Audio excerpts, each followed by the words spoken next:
여러분 안녕하세요. 반갑습니다. 오늘은 3월 11일 수요 성경 공부 시간입니다. 여호수아 본받아 28번째 시간 시작하겠습니다. 자, 지난 시간에는요. 지금 그 이스라엘이라는 나라가 지금 뭐 사실은 뭐 매일 뉴스 시간에 뭐 뉴스의 한 중심이 되지 않습니까? 근데 그 작은 나라가 세계 최고의 정보기관인 모사드를 가지고 있는 그 배경, 그 배경에는 결국은 성경의 가르침에 있다라고 그렇게 말씀을 드렸습니다. 이제 그 이야기가 그 성경의 가르침이 어디서 나오는가? 출애굽한 이스라엘 백성들이 광야 40년 생활을 하면서 제일 먼저 했던 게 뭐냐 하면은 자, 하나님께서 저 가나안 땅을 젖과 꿀이 흐르는 가나안 땅을 우리에게 주었고 그곳으로 들어가라 했는데 과연 그곳이 어떤 땅인지, 그리고 또 그곳에 누구누구 살고 있는지, 우리가 들어가면 어떤 일들을 당해야 하는지, 그런 모든 것들을 알기 위해서 12명의 정탐꾼을 보냈다고 얘기하지 않습니까? 그러니까 정보 수집을 하기 위해서 12명의 정탐꾼을 보내서 그들이 돌아와 그들이 보고한 그 내용을 토대로 이제 가나안 땅 정복을 준비했다는 거죠. 자, 그리고 또 40년의 광야 생활을 마치고 요단강을 건너기 전에 시팀이라는 곳에서 머물면서 여리고성을 정탐하기 위해서 2명의 정탐꾼을 보내지 않습니까? 그리고 그 2명의 정탐꾼이 돌아와서 한 보고에 의해서 여리고성을 또 이렇게 정복하는 그런 일들을 보게 되고요. 또 여리고성에서 아이상으로 갈 때도 또 정탐꾼을 보내서 이제 그곳의 성을 다 이렇게 정보를 수집해서 또 이렇게 정복하고. 그러니까 이 이스라엘 백성들은요, 이 성경을 보면 이게 성경의 가르침이잖아요. 그러니까 이스라엘 나라 사람들은 뭐 어렸을 때부터 성경을 읽고 성경을 통해서 지혜를 얻고 가르침을 얻다 보니까 자연적으로 이게 몸에 배는 거죠. 이게 머리서부터 시작해서 그냥 배는 거죠. 그게 그래서 이제 이스라엘이 최고의 어떤 정보 기관을 가지고 있는 그런 나라가 되었다. 뭐 이런 어떤 군사, 국방, 뭐 이렇게 방위 이런 것만뿐만이 아니라 경제, 뭐 이런 세계 금융 이런 쪽에서도요. 이스라엘 나라가 가지고 있는 정보력은 진짜 대단합니다.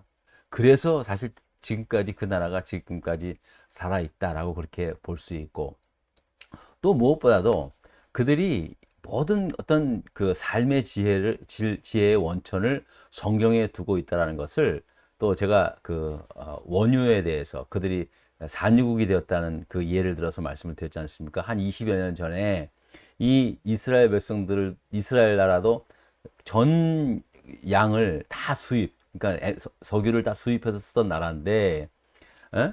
그, 그 이스라엘 그 유대인 중에 한 사람이 그 성경 말씀을 읽다가 영감을 얻잖아요.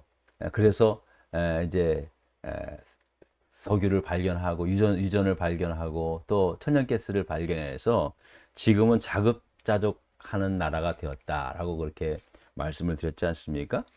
그러니까 이 모든 것이 있잖아요. 다 성경을 통해서 진짜 얻게 되는 그런 결과물이었다는 거죠. 그래서 제가 이제 지난 시간에도 말씀을 드렸지만 성경은 영의 양식뿐만 아니라 우리가 살아가는 이 삶을 더 풍요롭게 하는 또 지혜롭게 하는 그런 생명의 양식이 된다라고 말씀을 드렸습니다. 또 실제로 여러분들이 성경을 읽으면 읽을수록 뭐 저뿐만이 아니라 성경을 읽고 성경을 통해서 은혜 받은 사람들이 하는 공통의 말이 있습니다. 성경을 읽으면 읽을수록 더 영감이 떠오르고요. 여러분 보통 책 있잖아요.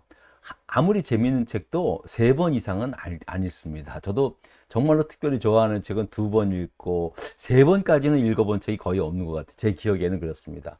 그런데 성경은요, 읽으면 읽을수록 너무너무 그 이상이 너무너무 진짜 놀라워요. 성경을 통해서 전혀 어떤 거는 제가 막 빨간 줄을 걷어요. 이거는 자주 봤다는 얘기 아닙니까? 강조했다는 거 아닙니까? 근데 어떤 날은 읽으면 똑같은 말씀인데 세상에 처음 보는 말씀처럼 다가오고 어떤 말씀은 막 그냥 막 하나님의 음성 같이 막 들려오고 진짜 성경은 살아있는 하나님의 말씀이요 좌우의 날선 어떤 검보다 예리하여 우리의 혼과 영과 골수를 찔러 쪼개는 그런 하나님의 말씀이라는 것을 분명하게 가르치고 있는 것이죠.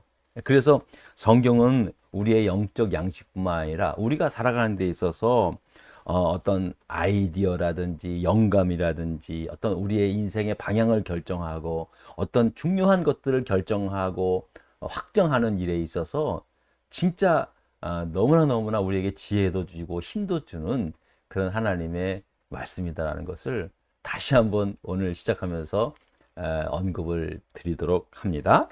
자, 그래서 사실은 지난 시간에는 이제 그 진도를 나가지 못했고요. 오늘은 이제 문제 3번을 읽으면서 이제 시작을 하도록 하겠습니다. 자, 문제 3번을 한번 읽겠습니다. 여호수아가 옷을 찢고 이스라엘 장로들과 함께 여호와의 교회 앞에서 땅에 엎드려 머리에 티끌을 뒤집어 쓰고 탄식한 이유가 무엇입니까? 자, 이제 여리고성을 정복한 이스라엘 백성들이에요. 야, 이뭐 승승장구잖아요. 그냥 막 그냥 사기가 막 그냥 하늘 중천에 그냥 닿을 정도로 사기가 그냥 굉장했는데 세상에 이게 웬일입니까? 여호수아가 옷을 찢고 이스라엘 장로들 다 불러 모아 하나님의 법궤 앞에서 두 돌판, 10계명의 두 돌판이 들어있는 법궤 앞에서 옷을 찢고 재를 뿌리고 엉엉 탄식하면서 하나님 회개했다는 거죠. 이유가 뭡니까? 에?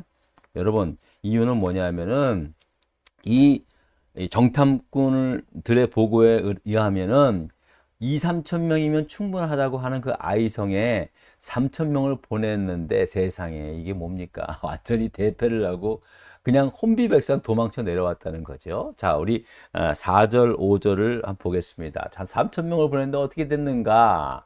읽겠습니다. 백성 중 3천 명쯤 그리로 올라갔어요. 어디로? 아이성으로 올라갔어요. 아이 사람 앞에서 도망갔어요. 딱 올라갔는데 아이 사람이 그 소수의 아이 사람이 딱 나타나가지고 그냥 죽기 살기로 싸웠나 보죠. 그랬더니 도망한 거예요. 아이 사람이 그들을 36명쯤 쳐 죽였다는 거예요. 자, 3천 명에 36명, 1%의 군사들을 잃고 성문 앞에서부터 스바림까지 쫓아가 내려가는 비탈에서 쳤으므로 백성의 마음이 녹아 물같이 됐다라고 말씀하고 있습니다. 완전히 겁쟁이가 돼버린 거예요. 완전히 이제 겁에 질려가지고 사시나무 떨듯이 달달달 떨면서 백성들이 돌아온 거예요. 군사들이 돌아온 거예요. 그걸 본 여호수아가 얼마나 참담했습니까? 얼마나 창피했습니까? 이거는 그것으로 끝나는 게 아니에요. 이게 어떤 결과가 벌어지냐 하면은요. 이제 이게 큰일 났어요. 이 소문이 이제 그 가나안 지역에 퍼져 보세요. 이게 어떻게 됩니까? 자, 그래서 여호수아가 이제 통공을 하면서 이렇게 고백을 합니다. 자, 6절, 7절 말씀 또 보겠습니다. 자, 한번 읽어보게요. 자, 여호수아가 옷을 찢고 이스라엘 장로들과 함께 여호와의 궤 앞에서 땅에 엎드려 머리에 티끌을 뒤집어 쓰고 저물도록 있다가, 자, 읽겠습니다. 이르되 슬프도소이다 주 여호와여, 어찌하여 이 백성을 인도하여 요단을 건너게 하시고 우리를 아모리 사람의 손에 넘겨 멸망시키려 하셨나이까? 우리가 요단 조척을 만족하게 여겨 거주하였다면 좋을 뻔 하였습니다. 라고 그렇게 탄식을 하는 거예요. 하나님, 아니 어찌하여 우리 보러 요단을 건너서 가나안까지 오게 했습니까? 그냥 요단 건너기 전에 요단강 건너기 전에 그 요단 동편에 거기도 얼마든지 우리가 살 수 있었지 않겠습니까? 거기에도 목초지가 있었고 또 특히 이제 그 목초지가 좋은 목초지가 있어 르우벤 지파 또 갓 지파 반 지파는 남아 있지 않겠습니까? 아무튼 거기에 좋은 영토가 있어서 차라리 거기에 머물러 산다 그러면은 이런 일이 일어나지 않는데 이제 어떡합니까? 하나님, 차라리 거기서 사는 게 좋았을 뻔하지 않았습니까? 이제 그렇게 탄식을 한 거예요. 자, 그러면서 또 어떻게 말씀을 하느냐? 자, 한번 읽어보겠습니다. 주여, 이스라엘이 그의 원수들 앞에서 돌아섰으니 내가 무슨 말을 하오리까? 가나안 사람과 이 땅의 모든 사람들이 듣고 우리를 둘러싸고 우리 이름을 세상에서 끊으리니 주의 크신 이름을 위하여 어떻게 하시려나이까? 그렇게 이제 이거는 진짜 통곡이 아닌 거예요. 그냥 하나님한테 거의 따지다시피 그냥 탄원을 하는 것입니다. 하나님, 이제 우리는 이제는 이 소문이 다 나면 세상에 우리보다 훨씬 작은 아이 성치다가 여리고성 무너졌다고 아주 그냥 승승장구했지만 세상에 여리고성보다 말이에요. 반의 반도 안 되는 작은 아이성을 치러 올라갔다가 이스라엘 백성들의 마음이 물같이 녹을 정도로 그렇게 패하고 돌아왔다. 이 소문이 다 나면 이제 어떡합니까? 예? 예? 그러면 이제 우리 망신뿐만 아니라 하나님 당신도 이게 지금 아닌 거 아니겠습니까? 사람들이 얼마나 비웃겠습니까? 뭐 이런 식으로 이야기를 하는 것입니다. 예? 자, 그랬더니 협박인 거예요. 하나님 앞에. 네, 그 탄원이죠. 하나님 이제 어떡합니까? 이제 우리 민족 여기까지 왔는데 이게 소문 나버리면은 이제 우리가 다음에는 어디 가서 뭐 어떻게 싸웁니까? 이제 그렇게 정말 막 그냥 탄식하면서 운 겁니다. 자, 그랬더니 하나님께서 뭐라고 말씀하셨느냐? 10절, 12절입니다. 자, 한번 읽어보겠습니다. 이스라엘이 범죄하여 내가 그들에게 명령한 나의 언약을 어겼다는 거예요, 하나님이. 또한 그들이 온전히 바친 물건을 가져가고 도둑질하여 속이고 그것을 그들의 물건 가운데 두었느니라. 에? 차, 도둑질하고 속이고 또 그 작물을 갖다가 자기네 장막 가운데 감췄다는 거예요. 자, 12절입니다. 그러므로 이스라엘 자손들이 그들의 원수 앞에 능히 맞서지 못하고 그 앞에서 돌아섰나니 이는 그들도 온전히 바친 것이 됨이라. 그 온전히 바친 물건을 너희 중에서 멸하지 아니하면 내가 다시는 너희와 함께 있지 아니하리라. 와, 진짜 이게 여러분 얼마나 두렵고 떨리는 말입니까? 에? 이스라엘이 너네들이 지금 패한 이유는 여리고성 함락시킬 때 하나님이 명령한 언약을 어긴 거다. 하나님께 온전히 구별하여 바친 물건이 있는데 그 물건 손대지 말라고 했는데 백성 가운데 어느 누가 그것을 감추고 속이고 자기 장막 안에 두었다는 거예요. 예? 그래서 너희 중에 그 장본인을 물건에 손댄 사람을 멸하지 않으면 나는 이제 너희와 함께 하지 않겠다라는 거예요. 죄악을 그대로 계속 가운데 두면은 제거하지 않으면 떼어나지 않으면 하나님 함께 하지 않겠다는 거예요. 이건 한 사람의 문제가 아닌 거예요. 응? 여러분, 이거 정말로 두렵고 떨리는 겁니다. 여러분, 아간이라는 한 사람의 잘못이지만 그가 불순종한 것이지만 그의 불순종이 이스라엘 백성들이 여기까지 오게 하면서 오게 했지만 결국은 완전히 이제 뭐 다 망하게 되는 그런 결과를 가져오게 된 거예요. 한 사람의 잘못, 한 사람의 죄악이, 한 사람의 불순종이 그런 결과를 이제 가져오게 되었다는 사실입니다. 여러분, 사실은 어떻게 보면은요, 아니 아간이라는 한 사람 잘못 때문에 그 이스라엘 백성이 전부 다 그냥 무너지게 된다는 건 좀 약간 좀 그 죄의 값에 대해서 좀 억울하지 않습니까? 뭐 다른 사람의 입장에서는 좀 억울하잖아요. 그리고 하나님 말씀에 철저히 순종한 사람들 입장에서는 좀 억울하잖아요. 그죠? 그러나 하나님 보시기에 이것이 한 사람의 불순종이 얼마나 무서운 건지를 다른 나머지 사람들도 알지 못한다면은 앞으로 더 많은 일들을 통해서 이스라엘 백성들이 타락할 것임에 분명했기 때문에 하나님께서는 아주 무서운 경고를 하고 있다는 것을 우리가 보게 됩니다. 저는 이 말씀을 이 아간이라는 사람을 보면서요, 사도행전 5장에 여러분 아나니아와 삽비라 부부 알잖아요. 그들이 하나님께 드린 그 예물 중에 일부를 감추잖아요. 원래는 처음 다 드리기로 했는데 그 일부를 감추고 속이잖아요. 이게 전부냐? 이제 베드로 사도가 물어보니까 얘 전부입니다. 아주 그냥 입에 침담하로 싹 하고 그냥 딱 속이잖아요. 결국 그 일로 어떻게 됩니까? 아나니아 삽비라 부부가 다 그냥 죽게 되는 그런 좀 끔찍한 결과를 얻게 되지 않습니까? 사실 사도행전을 읽어 내려가면서요, 5장의 아나니아 삽비라 부부의 이 문제로 인해서 굉장히 좀 이렇게 성경을 읽다가 굉장히 좀 멈칫하는 분들이 좀 계세요. 왜? 이유가 뭐냐면, 아니 헌금 뭐 일부 좀 감췄다고, 아니 이렇게 죽기까지 한다면 이거 무서워서 예수 믿겠느냐라는 식의 어떤 생각을 가진 거예요. 예? 예. 여러분, 만약 그렇게 따진다면 여러분, 우리들 가운데 살아남을 사람이 어디 있습니까? 여러분은 뭐 이런 일 없습니까? 예? 하나님한테 드린다고 약속하고 말이에요. 예? 막상 때가 되면은 슬쩍슬쩍 모른 척하고 또 감추고 그런 일들이 얼마나 많이 있습니까? 말하는 저부터 시작해서 말이에요. 저도 그런 일들 가만히 보면은 저도 아나니아 삽비라 부부처럼 아이고 죽을 일 한두 번 한 게 아니잖아요. 그죠? 다 그렇게 살아왔잖아요. 아, 근데 그렇게, 그럴 때마다 죽어버리면은 세상에 예수 믿을 사람이 어디 있습니까? 그런데요, 공통점이 있어요. 지금 이 순간은요, 봐요. 이스라엘 백성들이 이제 가나안 땅을 정복하는 시초예요. 여기서 여기서 그렇게 불순종으로 한두 사람의 불순종의 죄를 덮어버리면은요 결국은 다 망하는 거예요.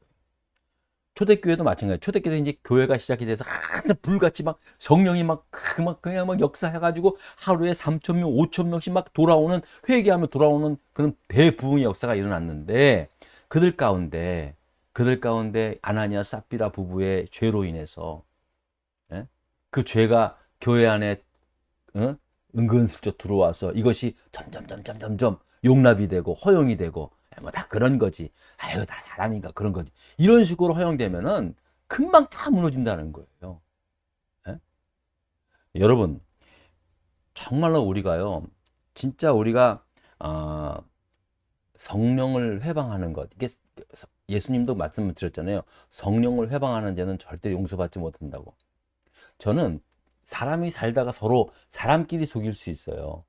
그리고 하나님 앞에서도 사실은 내가 뭐 서원을 했지만 못하는 경우가 있잖아요. 그런데 내가 하나님한테 서원한 것을 못하는 한이 있더라도 속이는 건 굉장히 위험한 겁니다. 그리고 감추는 거 뻔히 다 아는데 아무것도 아닌 것처럼 막 감추고 속이고 그런 거는요 하나님 절대 기뻐하지 않으세요. 절대 기뻐하지 않습니다.